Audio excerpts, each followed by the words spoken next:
الحمد للہ وکفا وسلام علی عبادہ الذین اصطفیٰ اما بعد اللہم صلی علی محمد وعلی آل محمد کما صلیت علی ابراہیم وعلی آل ابراہیم انک حمید مجید اللہم بارک علی محمد وعلی آل محمد کما بارکت علی ابراہیم وعلی آل ابراہیم انک حمید مجید۔ محترم ناظم ضلع، محترم امیر مقامی، ذمہ داران جماعت اسلامی اور سامعین اکرام، شہر سنگاریڈی میں سیرت النبی کے عنوان سے یہ جو جلسہ منعقد کیا گیا ہے بہت ہی اہم اور ضروری ہے۔ مجھے جو عنوان دیا گیا ہے ظاہر میں اس میں محمد سے اجالا کر دے۔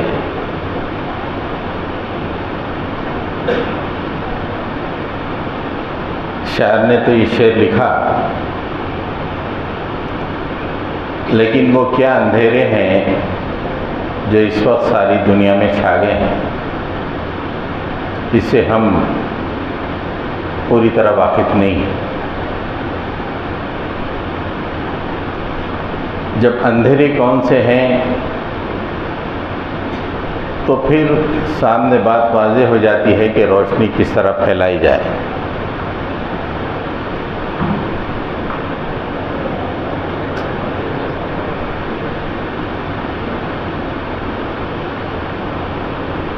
میں اپنی تقریر کی شروعات اسلامی تاریخ سے کرتا ہوں۔ ابتدا اللہ کے نبی صلی اللہ علیہ وسلم آخری نبی بنا کر مبعوث کیے گئے، اس وقت پوری دنیا میں اندھیرا ہی اندھیرا تھا، انسانیت میں اجالے کی کوئی کرن دکھائی نہیں دیتی۔ 13 سال آپ صلی اللہ علیہ وسلم نے مکے میں بے انتہا کوششیں کی، ایسی کوششیں کہ عقل دنگ رہ جاتی ہے کہ کوئی ایسی بھی کوشش کر سکتا ہے۔ ان کوششوں کے بعد مکے والوں نے آپ صلی اللہ علیہ وسلم کو برداشت نہ کیا، آپ کے قتل کی سازشیں ہوئیں، تو اللہ تعالیٰ نے آپ کو حکم فرمایا کہ اب مدینے کی طرف ہجرت کر جائیے۔ مدینہ پہنچ کر آپ نے اسلامی ریاست کی تشکیل دی، پھر مختلف مارکے ہوئے، رسول کریم صلی اللہ علیہ وسلم کا قافلہ بدر و احد سے گزرا، تبوک و حنین سے گزرا، یہاں تک کہ جب آپ حجۃ الوداع کے لیے مدینے سے مکے کی طرف تشریف لائے، آپ کے ساتھ 1,24,000 صحابہ تھے۔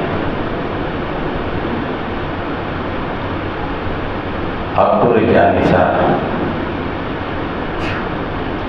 آپ پہ جان چھڑکنے والے، آپ کے لیے جان دینے والے۔ قافلہ صفر سے شروع ہوا تھا۔ اللہ کے نبی غار حرا سے جب نیچے اترے تو آپ اکیلے مومن تھے، لیکن 23 سالہ کوششوں اور بے مثال حکمت عملیوں کے بعد حجۃ الوداع کے موقع پر 1,24,000 صحابہ آپ کے ساتھ حج فرمائے۔ اس موقع پہ آپ صلی اللہ علیہ وسلم نے ایک مارکۃ العرب تاریخی خطبہ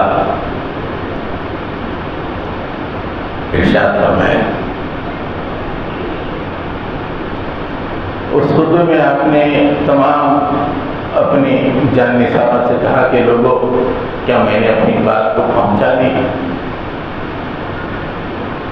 پورے 1,25,000 صحابہ ایک آواز میں کہے ہاں آپ نے اپنی بات پہنچا دی۔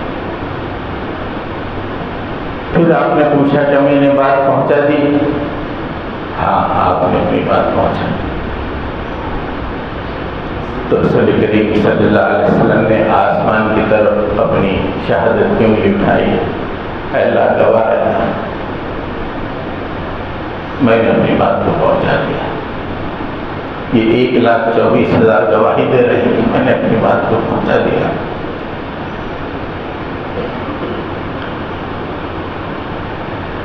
پھر اس کے بعد آپ نے اپنی جان نثاروں سے ایک بات کا مطالبہ کیا کہ اس پیغام کو جو یہاں موجود ہیں ان لوگوں تک پہنچائیں جو یہاں موجود نہیں ہیں۔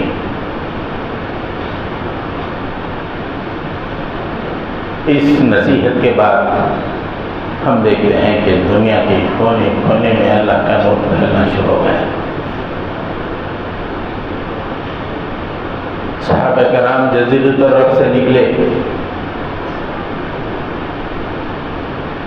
ایران اور روم کی سلطنت کو زیر نگی کیا، اور آپ کی دنیا سے رخصت ہونے کے 10 سال کے اندر دنیا کے واحد سپر پاور بن گئے۔ دونوں سپر پاوروں کو زیر نگی کیا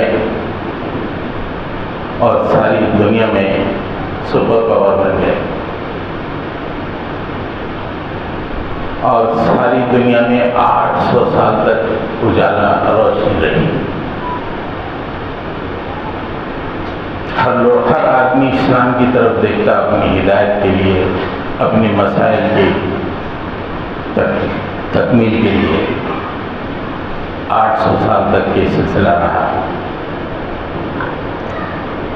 لیکن اس قوم کو کسی کی نظر لگ گئی۔ اس قوم نے اپنے نبی کے راستے کو چھوڑ دیا، دنیا پرستی کا شکار ہوئی، ہوس کا شکار ہو گئی،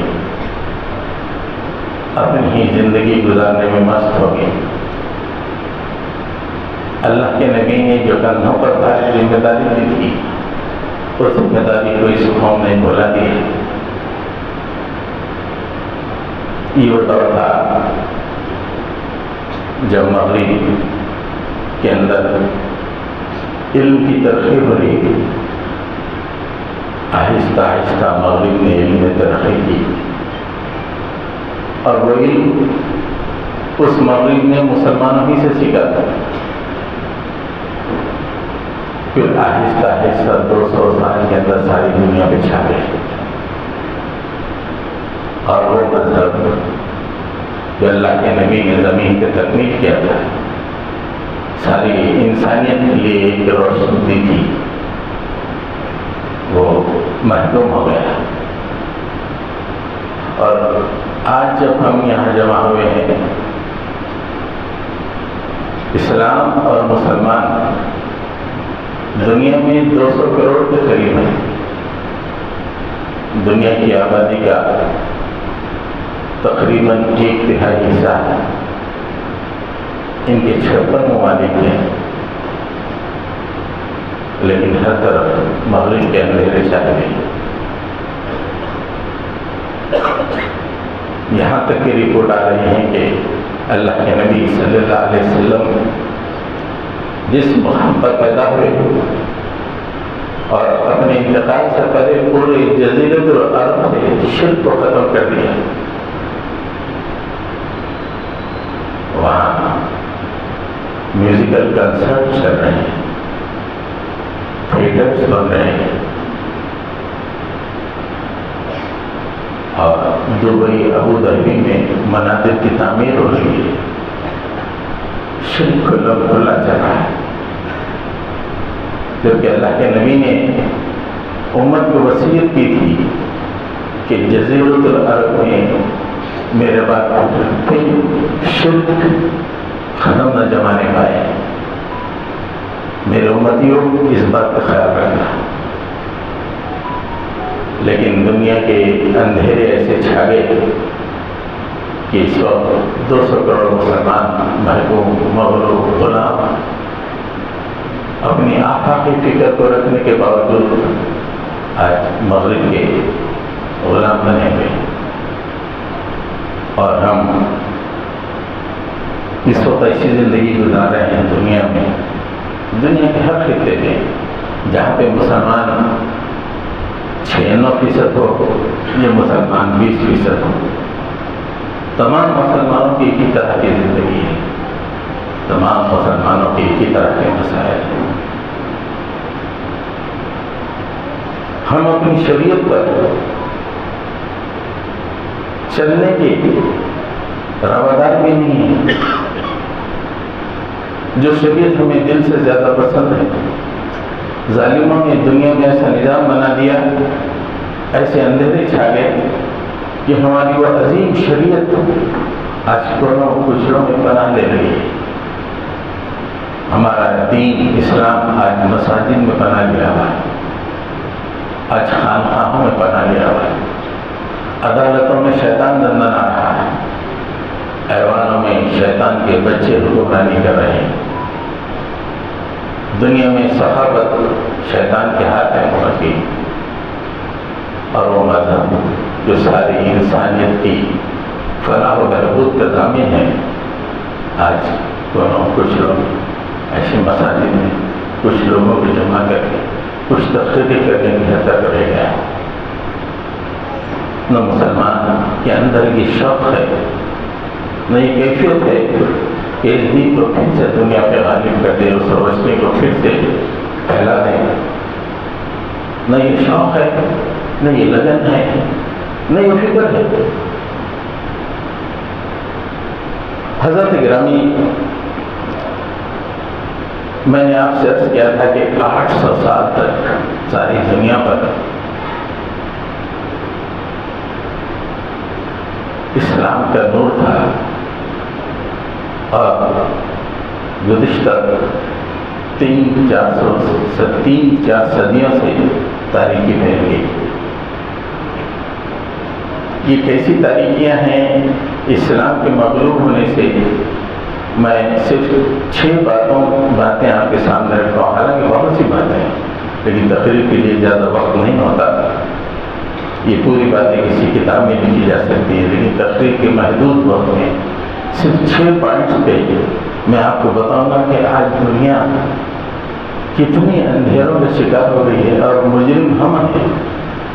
اس کے پیغام ہمارے پاس ہے. ہم کھا رہے ہوں، پی رہے ہوں، نہ زندگی گزار رہے ہوں. کوئی کار چلا رہا ہو، کوئی گھر بہترین بنا رہا ہو، کوئی اپنے بچوں کی شاندار شادیاں کر رہا ہو، لیکن ہر فرد اللہ کے دربار کا مجرم ہے، اس لیے کہ اس کے پاس اللہ کی طرف سے بھیجی ہوئی روشنی ہے، اور دنیا میں اندھیرے پھیلے اور یہ خاموش بیٹھا ہوا ہے. ہمارے سمیع بھائی یہاں پہ بیٹھے ہوئے ہیں. بہت زمانے تک ہماری مسجد کے مصلی تھے. ہم فجر کے بعد، مغرب کے بعد ان کے ساتھ بیٹھتے رہتے. الیکٹریسٹی کا کام کرتے ہیں. کسی علاقے میں اگر کرنٹ چلا جاتا ہے تو فوری ان کے پاس کتنے فون آتے ہیں پوچھ لیجیے، اس لیے کہ ان کے ہاتھ میں اس علاقے کی روشنی ہے. اگر وہ الیکٹریسٹی نہ آئے تو انسانیت کیسی بلبلائے گی، کیسی پریشان رہے گی. ویسے ہی دنیا کی پوری روشنی کی ذمہ داری مسلمانوں کے ہاتھ میں ہے. دنیا چیخ رہی ہے، بلبلا رہی ہے کہ لوگ ہم اندھیرے میں ہیں اور ہم اپنی زندگیوں میں مست ہیں. کوئی کھانوں میں مست ہے، کوئی پہناوے میں مست ہے، کوئی اسٹینڈرڈ آف لیونگ میں مست ہے. ہر ایک کے پاس شادیوں کا پروگرام ہے، ہر ایک کے پاس دنیا کو سنبھالنے کا پروگرام ہے، لیکن ان اندھیروں کو خرچ کر دیکھنے کی کوئی تمنا، کوئی شوق اس سینے میں نہیں ہے. آئیے وہ 6 جو اندھیرے ہیں جو اس وقت ساری دنیا میں چھا گئے ہیں وہ میں آپ کے سامنے عرض کرتا ہوں۔ اللہ تعالیٰ نے انسان کو بڑا مکرم بنایا ہے، بہت ہی کرام دیا انسان کو، اور کہا کہ میں اپنے ہاتھوں سے انسان کو بنایا ہوں۔ وَإِذْ قَالَ رَبُّكَ لِلْمَلَائِكَةِ إِنِّي خَالِقٌ بَشَرًا مِنْ طِينٍ فَإِذَا سَوَّيْتُهُ وَنَفَخْتُ فِيهِ مِنْ رُوحِي فَقَعُوا لَهُ سَاجِدِينَ۔ تمہارے رب نے فرشتوں سے کہا میں مٹی سے ایک بشر کو بنانے والا ہوں، جب میں اس کی نک سب ٹھیک کر دوں، آنکھ ناک سب کچھ ٹھیک ٹھاک کر دوں، اس کے اندر میں اپنی روح کو پھونکوں گا۔ اس جسم میں اللہ کی روح ہے، اللہ کی روح پھونکوں گا۔ اللہ نے کہا کہ میں اپنی روح پھونکوں گا۔ اے فرشتوں، جب یہ انسان کے اندر روح میں پھونک دوں گا تم تمام کی تمام اس کے سامنے سجدہ ہو جانا۔ ان آیتوں سے پتہ چلتا ہے کہ اللہ تعالیٰ نے انسان کو اپنے ہاتھوں سے پیدا کیا ہے،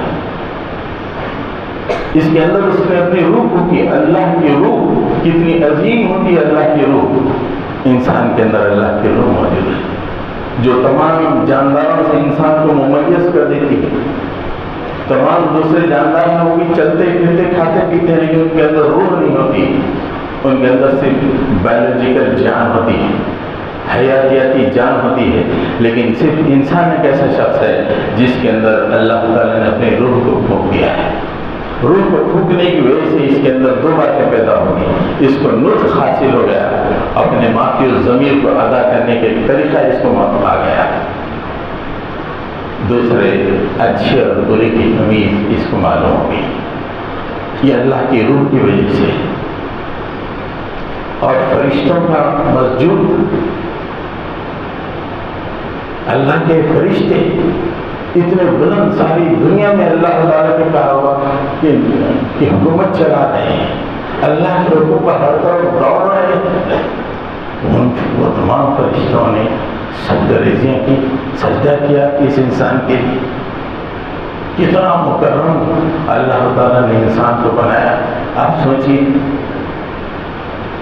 قرآن مجید میں سورہ بنی اسرائیل میں انسان کے اکرام اور شرافت کے بارے میں اللہ تعالیٰ نے فرمایا وَلَقَدْ كَرَّمْنَا بَنِي آدَمَ وَحَمَلْنَاهُمْ فِي الْبَرِّ وَالْبَحْرِ وَرَزَقْنَاهُمْ مِنَ الطَّيِّبَاتِ وَفَضَّلْنَاهُمْ عَلَى كَثِيرٍ مِّمَّنْ خَلَقْنَا تَفْضِيلًا۔ ہم نے بنی آدم کو، آدم کے بچوں کو ہم نے اکرام عطا کیا، بہت بادشاہ سے بنایا، اور ہم نے اسے زمین میں اور سمندروں میں گھومنے کے لیے، چلنے پھرنے کے لیے سواریاں عطا کی، ایسی نعمتیں ہم نے اسے عطا کی، اور ہم نے انہیں کھانے کے لیے بہترین طیبات عطا کی، پاکیزہ چیزیں کھانے کے لیے عطا کی۔ پھر اس کے بعد کہا کہ اپنی بہت ساری مخلوق پر ہم نے انسان کو فضیلت دی، وَفَضَّلْنَا عَلَى كَثِيرٍ مِّمَّنْ خَلَقْنَا تَفْضِيلًا، بہت ساری مخلوق پر ہم نے انسان کو فضیلت عطا کی۔ یہ اللہ تعالیٰ قیامت تک کے لیے اپنے لاسٹ ورڈکٹ میں انسان کے شرف و افتخار کی بات کہتا ہے کہ انسان تو کوئی معمولی آدمی نہیں ہے، تو بہت ہی بااختیار، بہت ہی باوقار، باشرف آدمی ہے، اور اللہ نے تجھے اپنے ہاتھوں سے بنایا ہے، اپنی روح کو پھونکا ہے، اور فرشتوں سے سجدہ کرنے کی بات کہی ہے۔ 800 سالوں تک انسان کا اکرام، یہ شخص ساری دنیا میں بتایا جاتا رہا۔ مسلمانوں نے یونیورسٹیز قائم کی، مسلمانوں نے مدارس قائم کی، اور ہر مدرسے میں انسان کے بارے میں اکرام بتایا گیا، بچے تو کون ہے، کس مقام پر ہے، کیا کس شرط کے مقام تو موجود ہے۔ 800 سالوں تک یہ نظریہ مدارس میں، یونیورسٹیز میں، کالجز میں پڑھایا جانے لگا۔ آہستہ آہستہ اسلام مغلوب ہو گیا، مغرب غالب ہو گیا۔ اب یونیورسٹیز جاپان سے لے کے امریکہ تک خود آپ کے پاس کوئی کالج ہوگا اس شہر میں اور ضرور ہوگا، اس کالج میں ہر کالج میں بچوں کو یہ پڑھایا جاتا ہے کہ بچوں تم بندر کی اولاد ہو۔ پورے یونیورسٹیز میں تمہارا ارتقا ہوا ہے، کبھی تم بندر تھے، بندر سے ارتقا کرتے کرتے تم اس مقام پہ پہنچے ہو۔ تم عظیم جو اللہ تعالیٰ نے جو مقام بتایا وہ نہیں، تمہارے دادا بندر تھے، تم بندر کی اولاد ہے۔ یہ صرف دنیا کی جو رنگینی آپ کو دکھائی دے رہی ہے، لیکن اس کے اندر جو کیسا اندھیرا ہے۔ ایک طرف اللہ کہہ رہا ہے کہ انسان میں نے تجھے اپنے ہاتھوں سے بنایا ہے، تیرے اندر میں نے اپنی روح پھونکی ہے، تجھے اپنی بہت ساری مخلوقات پر میں نے فضیلت عطا کی ہے، اور میرے فرشتوں سے کہا کہ تجھے سجدہ کرو، انہوں نے سجدہ کیا۔ 800 سال تک انسان اس نظری کے ساتھ، شرف کرام کے ساتھ زمین پہ زندگی گزارتا ہے، لیکن آج کسی بھی یونیورسٹی سے پڑھنے والے بچے اور سے فارغ ہونے والے بچے سے پوچھیے کہ تم کون ہو، بولے کہ ہم پہلے بندر تھے، بندر سے ارتقا ہوتے ہوتے یہاں تک پہنچ گئے۔ اگر ایگزامینیشن میں سوال آتا ہے، اگر کوئی مسلمان بچہ اپنی اس صحیح نظریے کو دیتا ہے، ناکام اور فیل ہو جائے گا۔ اسے لکھنا پڑتا ہے کہ میرا باپ تھا، میرا دادا بندر ہے، اور کسی زمانے میں وہ بندر تھے، اور ارتقائی منازل سے گزرتے گزرتے آج میں انسان بنا۔ یہ تصور دادا بندر یعنی میں حیوان ہوں، وحشی ہوں، اس کی تصور میں، اس کی نفسیت میں یہ بات بیٹھ جاتی ہے کہ تم جانور کے سوا کچھ نہیں، اور تم جو بھی حرکت کرو وہ جو ہے جانوروں کے مماثل ہونی چاہیے۔ نتیجہ یہ ہے کہ آپ ایسے مناظر دیکھتے ہوں گے، آج کل تو یوٹیوب پہ بڑے عام ہو جاتے ہیں، بچے اور بچیاں انتہائی فحش کام کھلے عام کرتے ہیں۔ امریکہ کے مالس میں، امریکہ کے راستوں پر وہ فحش کام ایک مسلمان سوچ نہیں سکتا، تصور نہیں کر سکتا، وہ فحش کام سڑکوں پر کھلے عام کرنے لگتے ہیں۔ اپنے کپڑوں کو اتار کر وہ احتجاج کرتے ہیں، برہنہ جسم پہ ایک تار نہیں ہوتا، لڑکے لڑکیاں مل کے احتجاج کرتے ہیں کسی بات کے خلاف۔ کیوں؟ انہیں کہا گیا کہ تم بندر کی اولاد ہو۔ یہ جو اندھیرا ہے، سب سے بڑا نقصان انسانیت نے اپنے شخص کو کھو دیا ہے، اسلام کی دوری کی وجہ سے۔ حضرت گرامی،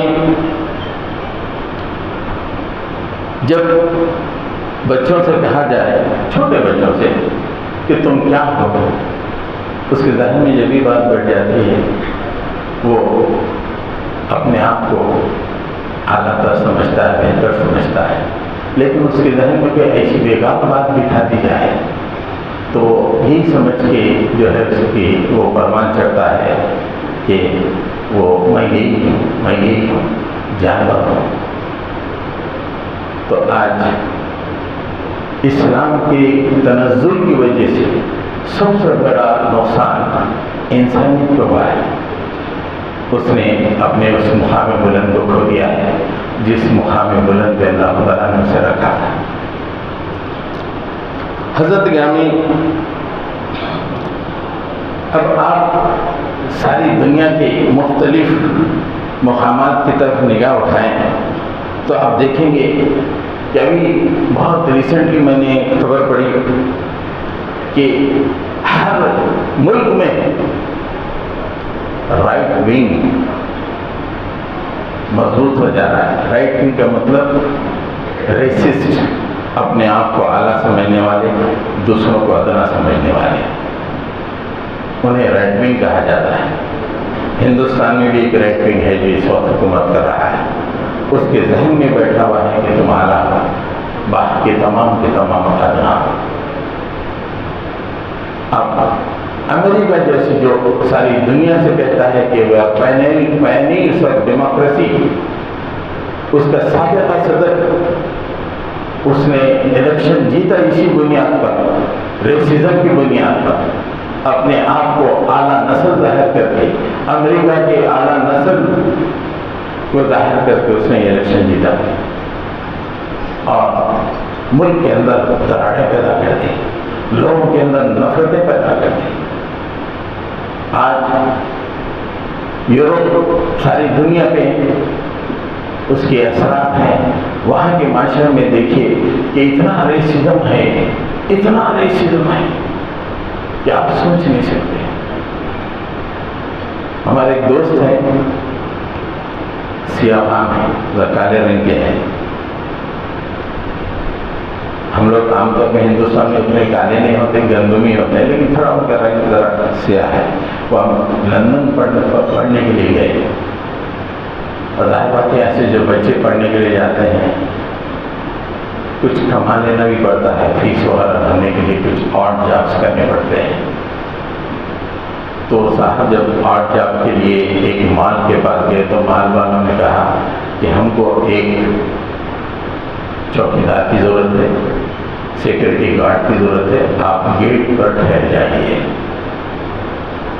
انہوں نے خود اپنی زبان سے بات کہی، اور جتنے بھی گورے آتے اور اس کو اندر دیکھتے جاتے ہیں، خالص سے دیکھتے، اور اندر سے جب باہر آتے تو انڈا خرید کے آ کے اس کے سر پہ مارتے، صرف اس لیے کہ اس کا رنگ کالا ہے، سیاہ ہے۔ یہ دنیا کو روشنی بتانے والی قومیں ہیں، دنیا پہ چھائی ہوئی قومیں ہیں۔ ابھی امام صاحب نے یہی آیتیں نماز میں پڑھی، یا ایھا الناس انا خلقناکم من ذکر و انثی وجعلناکم شعوبا وقبائل لتعارفوا ان اکرمکم عند اللہ اتقاکم۔ اللہ کے نبی نے اعلان کر دیا کہ انسانوں، تمام انسان ایک ہی پیڈسٹل پر ہیں۔ اللہ تعالیٰ کہہ رہا ہے کہ انسانوں تمہیں ایک باپ اور ایک ماں سے پیدا کیا ہے، تمہارا باپ بھی ایک، تمہارا ماں بھی ایک، کالے کا باپ آدم، گورے کا باپ آدم، تمام کے تمام آدم کے بچے، ایک باپ کے دو بیٹے، دو بھائی۔ اور ہم نے جو تم کو بستیوں میں بانٹ دیا ہے، قبائل میں بانٹ دیا ہے، یہ اونچ نیچ کے نہیں، کسی کو اعلیٰ کر کسی کو کمتر بنانے کے لیے نہیں، لتعارفوا، تاکہ تم اپنے آپ کو آئیڈینٹیفائی کرو، اپنا تعارف پیش کرو کہ میں سنگاریڈی کا رہنے والا ہوں، میں جوگی پیٹ کا رہنے والا ہوں، میں حیدرآباد کا رہنے والا ہوں۔ اس لیے ہم نے تم کو بستیوں میں بانٹا ہے، قبائل میں بانٹا ہے، اس لیے نہیں کہ حیدرآباد والے یہ کہیں کہ سنگاریڈی والے کمتر ہیں، یہ سنگاریڈی والے یہ سمجھنے لگے کہ جوگی پیٹ والے کمتر ہیں، اس لیے نہیں، صرف تعارف کے لیے، پر انٹروڈکشن سے کہ میرا تعلق حیدرآباد سے، مہدی پٹنم سے میں رہتا ہوں، اس لیے اللہ تعالیٰ نے تم کو قبائل میں بانٹ دیا ہے۔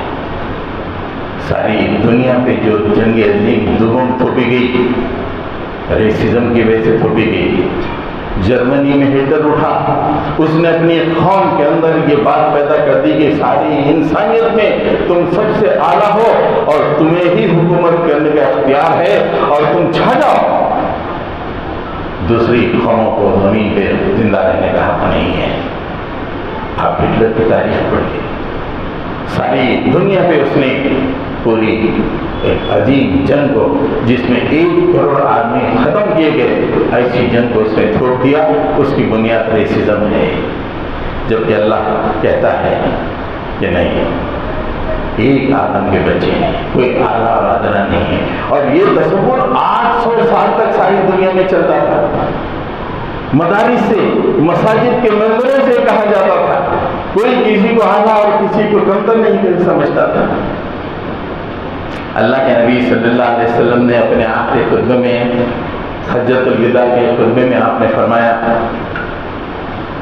نہ کسی عربی کو عجمی پہ کوئی فوقیت ہے، نہ کسی عجمی کو عربی پر، نہ کسی گورے کو کالے پہ فوقیت ہے، نہ کسی کالے کو گورے پہ فوقیت ہے، تم تمام کے تمام آدم سے ہو، کلکم من آدم و آدم من تراب، اور آدم مٹی سے بنا ہے اور گورا کالا عربی اجمی تمام کے تمام آدم کے بیٹے ہیں. لوگوں کوئی اونچا ہے نہ کوئی نیچا ہے. اگر تمہیں کوئی اونچا ہے تو اللہ کی نگاہ میں سے وہی ہے جو متقی ہے. اپنے اندر اگر کوئی انتہائی کالا ہے لیکن وہ متقی ہے تو اللہ کے پاس اس کا مقام انتہائی اونچا ہے. آج یہ اندھیرے دنیا میں پھیلتے ہیں. حضرت عمر فاروق رضی اللہ تعالیٰ عنہ کا دور، آپ کی خلافت کا دور، وہ ایسا خلیفہ جس کی حکومت ملک شام سے لے کر چین تک پہنچی ہوئی تھی. چین اتنا بڑا حکمران.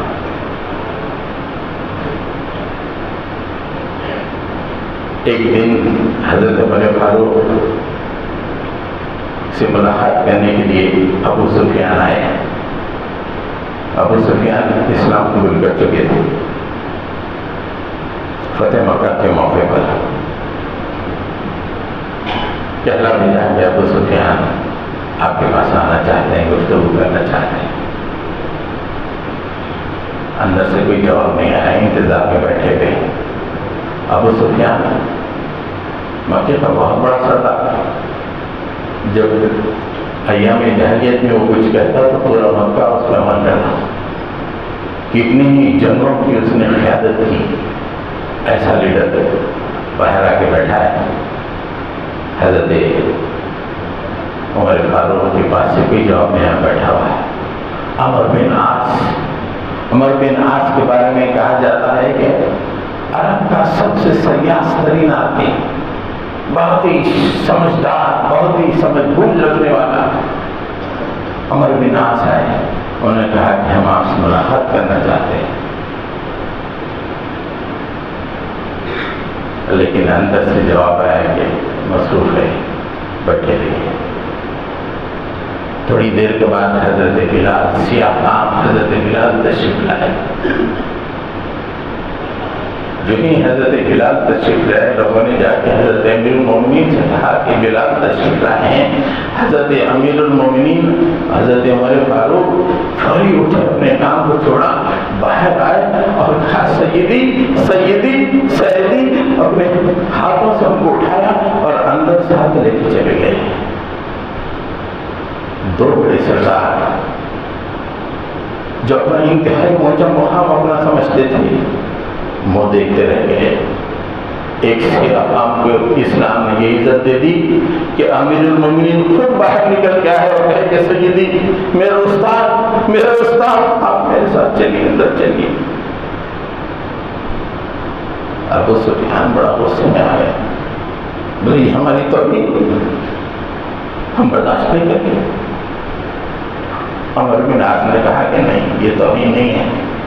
جب رسول اللہ صلی اللہ علیہ وسلم نے مکے میں دین اسلام کو پیش کیا تو تم نے قبول کیا؟ میں نے قبول کیا نہیں کیا. یہ حبشی کے غلام حضرت بلال نے سب قبول کیا. ان کے کرام جائز ہیں. یہ اسلام ہے، یہ کالے اور گورے کا کوئی فرق نہیں ہے. یہ روشنی ہماری اپنی نااہلیوں کی وجہ سے تاریخ میں بدل گئی. آج ہندوستان کے ہندوؤں کے درمیان ایک جنگ چل رہی ہے گزشتہ ایک ہفتے 10 دن سے سناتن دھرم کے بارے میں. ایک جنگ، اس لیے کہ اس میں بھی یہی تصور ہے اونچ نیچ کا، جو کہ اسلام نے کہا تھا کہ ایک آدم کے اولاد، تمام کے تمام ایک آدم کے اولاد. یہ اندھیرے ہیں اور یہ اندھیرے بڑھتے جا رہے ہیں. رپورٹیں یہ آ رہی ہیں کہ رائٹ ونگ ہر جگہ مضبوط سے مضبوط ہوتا جا رہا ہے. کتنی ہی کوششیں کر لیجیے، رائٹ ونگ مضبوط ہوتا جا رہا ہے. اس لیے کہ روشنی آج خبروں میں ہے، آج مسجدوں میں ہے، خانقاہوں میں پہنچ گئی ہے. یہ میدانوں میں نہیں آ رہی ہے. اس کے ماننے والے دنیا میں مست ہیں. یہ دنیا کے سامنے پیغام کو پیش نہیں کر رہے ہیں. یہ جرم، دنیا تو بدل جائے گی دوستو، دنیا واہ واہ کہے گی، واہ اس نے 2 کاریں خریدے، اس نے کیا بہترین گھر بنایا، اس نے کیا شادیاں کی، اس کے بچے امریکہ اور آسٹریلیا میں ہے، دنیا واہ واہ کہے گی، لیکن اللہ کے دربار میں جب پہنچے گا، جب اللہ پوچھے گا کہ تیرے پاس میری روشنی تھی اور دنیا میں تاریکی پھیلی ہوئی تھی، بتا ظالم تیرا کیا رو رہا؟ جب یہ تھالیاں، جب یہ واہ واہ کیا کام آئے گی؟ اس طرح ہماری توجہ نہیں، ہم اس طرح کی باتیں کبھی سنتے ہیں تو تھوڑی دیر کے لیے ہمارا ضمیر جان جاتا ہے، پھر اس کے بعد بس وہی زندگی، وہی گزری، وہی اپنے تلنگانے میں مشہور ہے، گزری گزران گزری گزران، گزر رہی ہے، بس مست زندگیاں گزر رہی ہیں۔ حضرت گرامی، تیسری جو اہم ترین تاریکی اس وقت دنیا پہ چھائی ہوئی ہے، میں بتا رہا ہوں بالکل 2 واضح کہ روشنی کیسی تھی اور 800 سال تک یہ روشنی تھی اور آج تاریخ بدل گئی، اور وجہ کیا ہے کہ مسلمانوں کے جرم کی وجہ سے یہ ہوا ہے، غفلت کی وجہ سے ہوا ہے، ورنہ 800 سال تک یہ ساری دنیا میں روشنی تھی۔ آج 800 سال پہلے جتنے مسلمان تھے اس سے کہیں زیادہ تعداد ہے آج مسلمانوں کی، لیکن آج ساری دنیا فکر مند اور پریشان ہے۔ عورتوں کا جو مقام اسلام نے بتایا، کتنا عظیم مقام عورتوں کا، کیا آنریبل پوزیشن عورتوں کا، کوئی آدمی تصور اور سوچ نہیں سکتا کہ اللہ تعالیٰ نے عورتوں کے لیے کتنا عظیم مقام رکھا ہے۔ آپ جانتے ہیں کہ عورتوں سے اللہ تعالیٰ نے وحی بھی فرمائی، کتنا عظیم مقام ہے۔ وَأَوْحَيْنَا إِلَىٰ أُمِّ مُوسَىٰ، ہم نے موسیٰ کی ماں کی طرف وحی فرمائی۔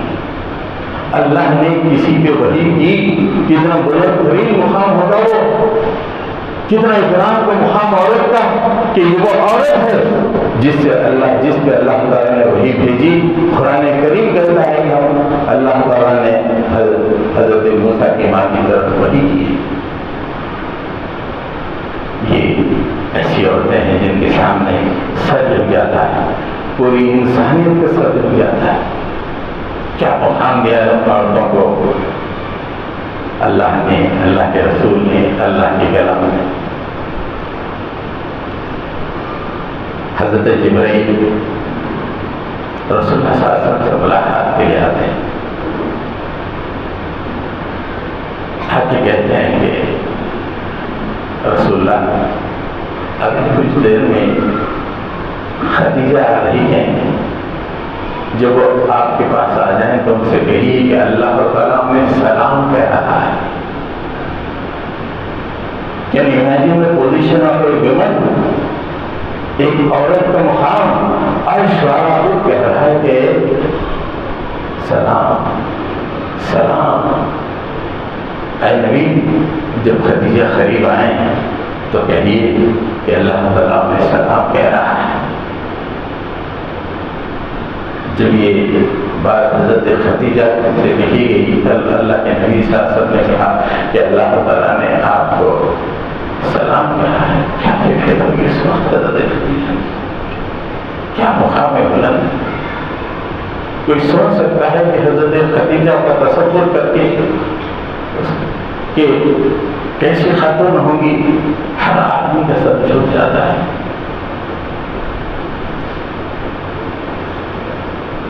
قرآن مجید میں آپ بڑے حیرت زدہ ہوں گے کہ تمام مومنین کے لیے، پورے مومنین مطلب مرد اور عورت تمام کے لیے کس کا نمونہ بنایا؟ 2 عورتوں کا نمونہ بنایا۔ لیڈیز کو مردوں کے لیے نمونہ بنانا کتنے عظیم مقام ہے عورتوں کا۔ ضرب اللہ مثلا للذین آمنوا امرأة فرعون،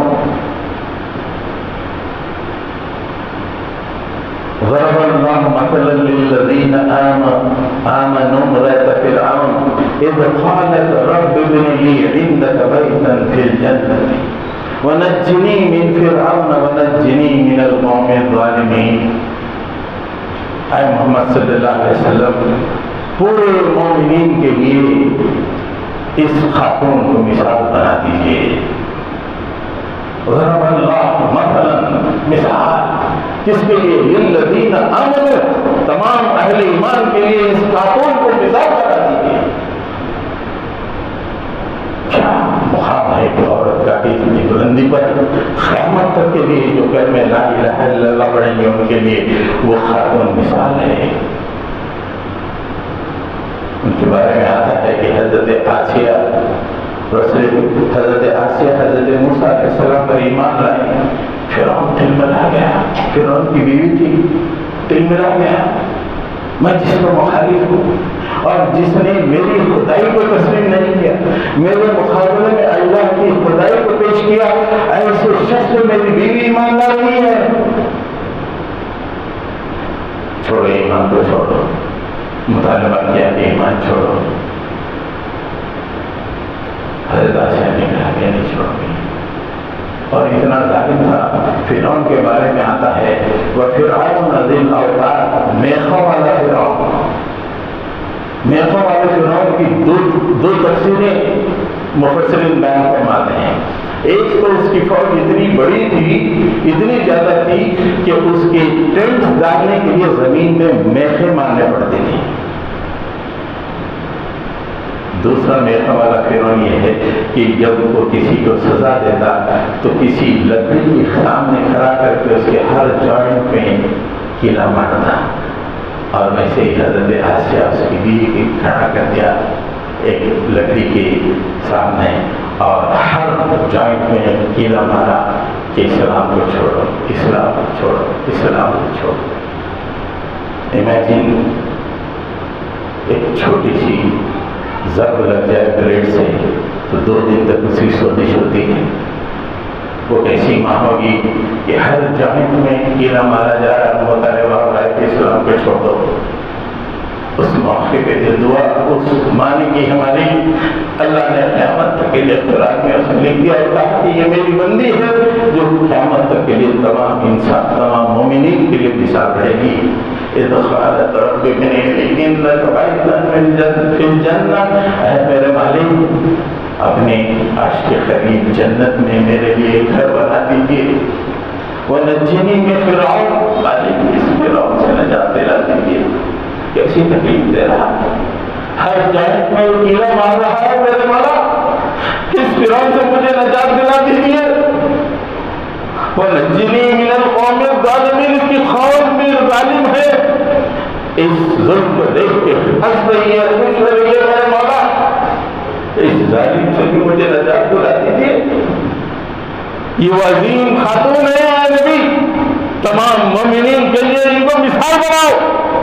قیامت تک کے لیے آئیں گے، جیئیں گے اسلام کے لیے، مریں گے اسلام کے لیے، دنیا کے لیے نہیں، اپنے اسٹینڈرڈ آف لیونگ کے لیے نہیں، بلکہ اسلام کے لیے. یہ ماں نے جیسے جان دے دی ویسے مثال بنا دو اس کو. کیا موقع میں اللہ تعالیٰ نے اٹھا دیا اونچا. آپ سوچیں کہ تصور نہیں کر سکتا کہ ایک عورت کتنی بلندی پر پہنچ جا رہی ہے کہ اللہ تعالیٰ نے قرآن مجید میں اس کا ایسے تذکرہ کرے. 800 سال تک پوری انسانیت عورتوں کے سامنے سر جھکائے. عورت کے ساتھ ہی حضرت خدیجہ کا تصور آتا، حضرت عائشہ کا تصور آتا، حضرت آسیہ کا تصور آتا. ان عورتوں کے سامنے 800 سال تک مساجد میں ان کی باتیں چلتی، معاشرے میں ان کی باتیں چلتی، گھروں میں ایسی خواتین کی باتیں چلتی اور پوری انسانیت احترام کے ساتھ ان کے سامنے جھکی رہتی. اسلام کا ڈاؤن فال ہوا، مغرب غالب آیا اور مغرب نے عورت کو یہ شوق دیا کہ تم کپڑے اتارو. جس عورت کے سامنے انسانیت کے سر جھکتا تھا اب اس کے جسم کے کانٹورز کو دیکھنے کے لیے آنکھوں کو تیز کر رہی ہے. کس مقام پہ پہنچا دیا عورتوں کو اس مغرب نے. مسلمانوں پر اسلام نے جو عورتوں کو عظیم مقام دیا، کوئی سوچ سکتا ہے کہ عورت کے بارے میں یہ کہ اس کے جسم پہ نگاہ اٹھائے اگر وہ بیوی نہ ہو؟ کوئی سوچ نہیں سکتا. وہاں سے لا کر ہر عورت سے مطالبہ کیا گیا کپڑے اتارو اور اتارو اور اتارو، حل من مزید حل من مزید. اور یہ ظالم کپڑے اتارتی گئی، لوگ بیٹھ کے تالی مارتے رہے اور کہتے رہے کہ یہ سیلیبریٹی ہے، یہ سیلیبریٹی ہے، یہ سیلیبریٹی ہے. قرآن نے جن خواتین کو سیلیبریٹی پوزیشن دیا، سیلیبریٹی کا پوزیشن دیا، مغرب کے ظالموں نے اس عورت کے کپڑوں کو اتار کے کہا کہ یہ سیلیبریٹی ہے. آج ہالی ووڈ بالی ووڈ چل رہا ہے اس لیے کہ عورتیں اپنے کپڑے اتارنے کے لیے تیار ہو گئی. یہ عورتوں کی پوزیشن میں یہ گراوٹ یہ اس لیے آئی کہ اس کی ذمہ دار ہم ہیں. حضرت گرامی، آج دنیا پریشان ہے، بول رہے کہ ویمن ایمانسپیشن چاہیے، یہ چاہیے وہ چاہیے. بغیر ڈگنیٹی کے، بغیر آنر کے کسی بھی طبقے کا ایمانسپیشن کیسے ہو سکتا ہے؟ فریڈم وتھ ڈگنیٹی، آنر کے ساتھ فریڈم ہونا چاہیے. بغیر آنر بغیر ڈگنیٹی کے اگر فریڈم مل جائے تو فریڈم کا کیا مانا؟ کوئی معنی نہیں.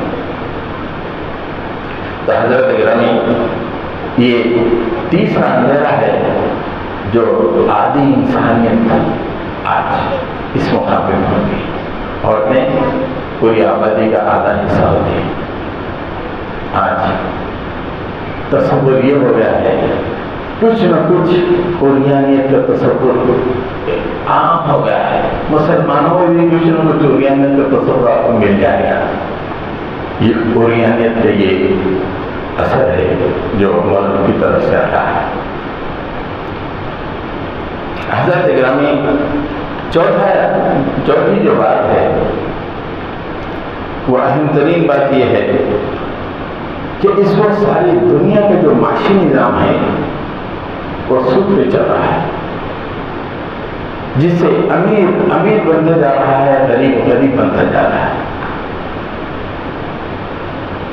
دنیا کے چند مالدار لوگ کچھ بینک بنا لیے ہیں، غریب ممالک کو لوٹ دے رہے ہیں، اور غریب ممالک کے لاکھوں سٹیزنز، وہاں رہنے والے لاکھوں لوگ محنت مزدوری غربت میں رہتے ہوئے اس کو سود ادا کرتے جا رہے ہیں. آج صرف چند لوگوں کے پاس ساری دنیا کا مال ہے. ہندوستان کے بارے میں آتا ہے کہ یہاں پہ پوری جو ویلتھ ہے وہ ویلتھ کا جو ہے 1% پورے انسانوں کے پاس ہے، زیادہ سے زیادہ پورے مالداروں کے پاس ہے. یہ کیوں؟ یہ اس کے سودی نظام ہے جس کے مال غریبوں سے امیروں کی طرف جاتا ہے. مال غریبوں سے امیر، غریب محنت کریں اور مالدار کو مالدار سے مالدار بناتے چلے جائیں. آپ نے اپنے شہر میں ہی دیکھا ہوگا، کسی کو اسکوٹر چاہیے، کسی کو موٹر کار چاہیے، کسی کو گھر چاہیے. لوگ بالکل ریڈی تیار ملے گا. لوگوں کی خواہشات، میرے پاس 1 کار نہیں ہے 2 کار ہونی چاہیے اس خواہش کی تکمیل کے لیے. لون لیتا ہے، پوری زندگی محنت کرتا ہے اور سود ادا کرتا چلا جاتا ہے. ایک چھوٹا بیپاری ماس کا بنڈی سے موت بیچنے والا بنڈی پر یا سے اس سے جا کے پوچھئے کہ دن بھر کی کمائی کا حصہ وہ آسانی کو دے دیتا ہے اور اس کے گھر میں بچے بھوک سے گڑگڑاتے رہتے ہیں. کتنے ہی غریب بستیاں ایسی ہیں، بچے بلک کے رہتے ہیں.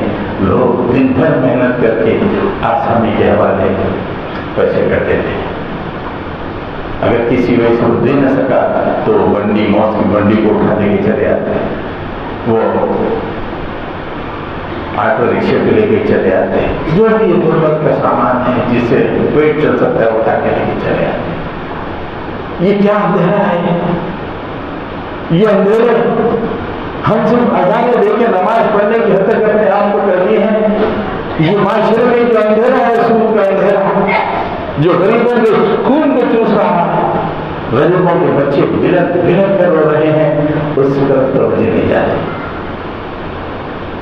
اللہ تعالیٰ نے قرآن مجید میں کہا یمحق اللہ الربا ویربی الصدقات، اللہ تعالیٰ سود کی مٹ کو مار دیتا ہے، سود کو ختم کر دیتا ہے اور اس کی جگہ صدقات کو فروغ دیتا ہے۔ ایسے صدقات لوگ دیکھتے ہیں کہ میری آخرت کے لیے، میری دنیا کی بہتری کے لیے میں غریبوں تک پہنچوں اور ان کو صدقہ عطا کروں۔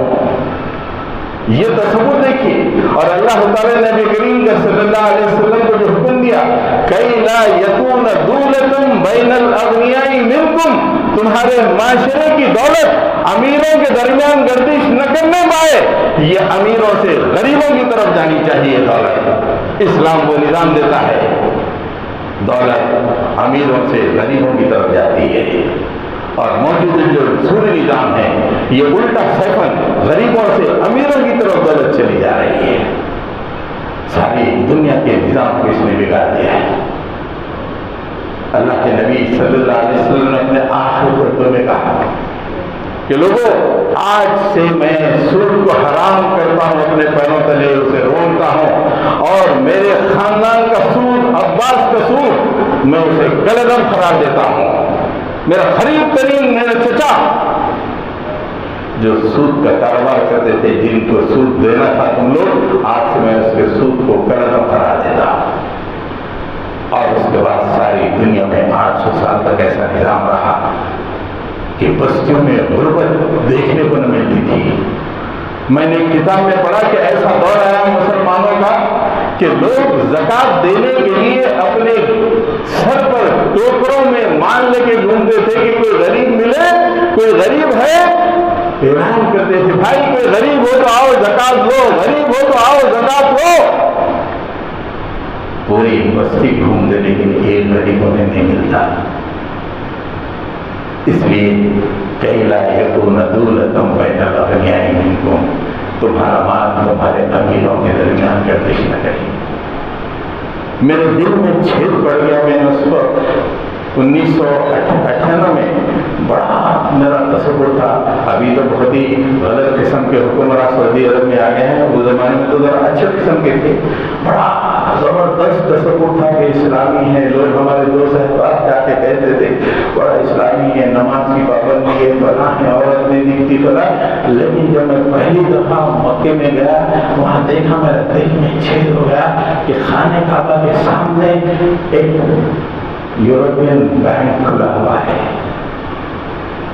یورپین بینک جہاں پہ سودی کاروبار چل رہے ہیں، مرکز توحید جہاں سے اللہ کے نبی نے تمام جاہلانہ رسومات کو، پورے جاہلانہ نظام کو ختم کر دیا، اس کے پڑوس میں بینک بڑی بڑی اونچی اونچی عمارتوں میں کاروبار کر رہے ہیں۔ یہ کیا اندھیرے ہیں، یہ مرکز توحید کے قریب آ گئے ہیں یہ جو اندھیرے ہیں، اور مسلمان ہیں کہ اپنی زندگی میں مست ہیں۔ اللہ تعالیٰ نے کہا کہ سود بہت ہی بری چیز ہے، سود کی بجائے لوگوں کو تم اعانتیں دو، لوگوں کو تم چندے دو، لوگوں کو صدقات دو۔ یہ کام جو ہے 800 سالہ تاریخ میں آپ دیکھیں کہ جو بھی حکمران ہوتا ہے پوری نگاہ غریبوں پہ رہتی ہے۔ حضرت عمر فاروق رضی اللہ تعالیٰ کے دور میں حمص، آج کل فلسطین کہتے ہیں، حمص کے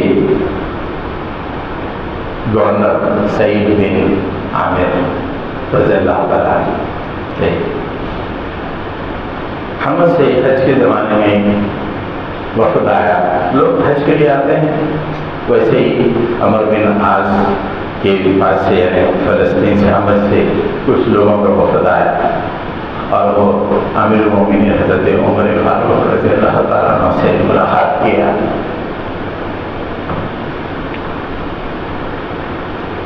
حضرت عمر فاروق نے کہا کہ تم اپنے علاقے کے غریبوں کی لسٹ دو مجھے۔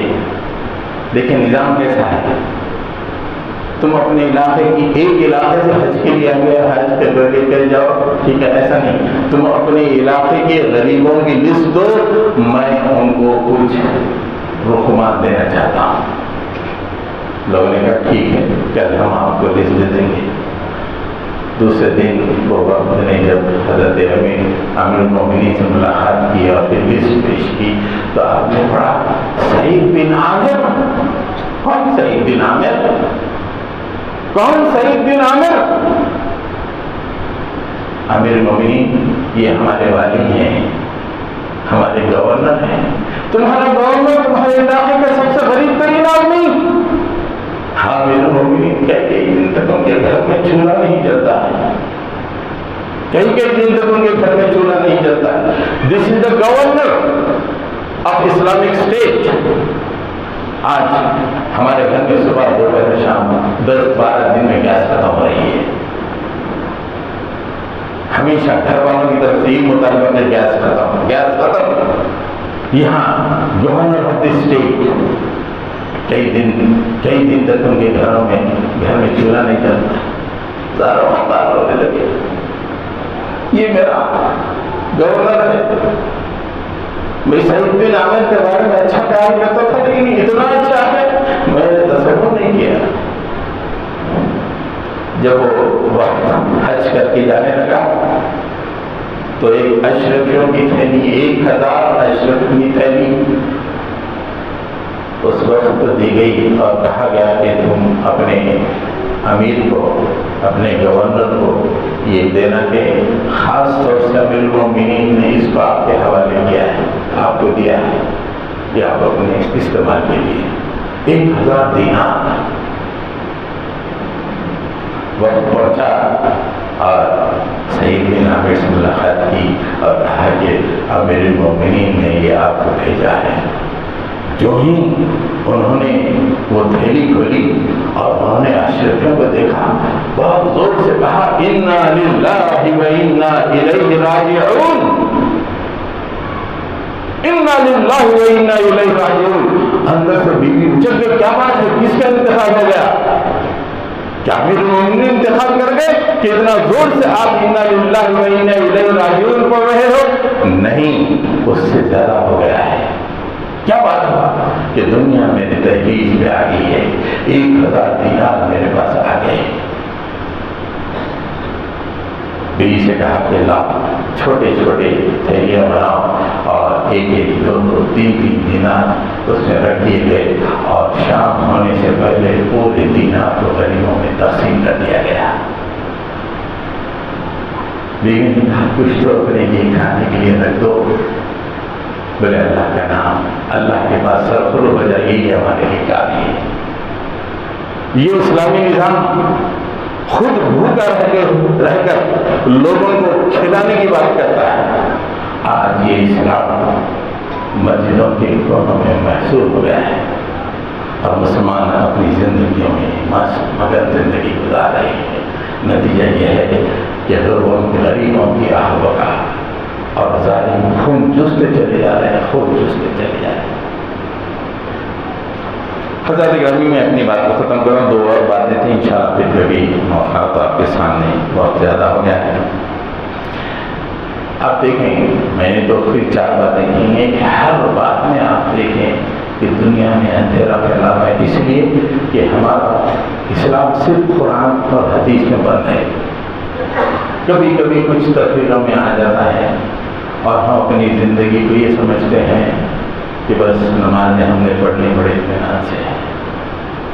شاعر نے کہا دہر میں اس میں محمد سے اجالا کر دے، ہم بنے نفع ہمارے گھر میں 6 لیٹنگ بنا. اس میں محمد سے تو دنیا بیکار ہو جائے گی، بیوی ناراض ہو جائے گی، بچے دور ہو جائیں گے. ہم اپنے گھر میں اجالا نہیں کر پا رہے اس میں محمد سے، دہر میں کیا اس میں اجالا ہو جائے گا. ضرورت اس بات کی ہے کہ ہم یہ تصور کریں کہ کل ایک دن اللہ کے سامنے ہم کو پہنچنا ہے. یہ چہرے کی مسکانیں ختم ہو جائیں گی، وہاں پہ نہ بیوی ہوگی نہ بیٹا ہوگا. فَإِذَا جَاءَتِ الصَّاخَّةُ يَوْمَ يَفِرُّ الْمَرْءُ مِنْ أَخِيهِ وَأُمِّهِ وَأَبِيهِ وَصَاحِبَتِهِ وَبَنِيهِ. اس دن لوگ اپنے بیٹے سے بھاگیں گے، لوگ اپنے باپ سے بھاگیں گے، اپنے بھائی سے بھاگے گا، اپنی بیوی سے بھاگے گا، ہر آدمی ایک دوسرے سے بھاگے گا جس کے لیے ہم نے پوری زندگی گزار دی، پوری زندگی نچوڑ کے رکھ دی، وہ ہم سے بھاگ رہا ہے۔ اور وہ لوگ جو اسلام کے لیے سب کچھ کر کے روشنی کے مینار اپنے سر پہ پہنے ہوئے ہوں گے اور ہم اللہ کے سامنے مجرموں کی طرح کھڑے ہوئے ہوں گے، صرف اس لیے کہ ہم نے صرف دنیاوی زندگی میں اپنے آپ کو مست کر دیا ہے۔ اسلام سے ہمارا صرف کوئی لنک، کوئی ربط ہے تو نماز روزے کے تک رہ گیا ہے۔ کچھ اس پیغام کو آگے بڑھانا، کچھ اس نظام کو لاگو کرنے کی کوشش کرنا، یہ تصور ہمارے ذہن میں نہیں۔ رب اغفر وارحم انت خیر الراحمین۔ صلی اللہ تعالی علی محمد وعلی آلہ واصحابہ اجمعین برحمتک یا ارحم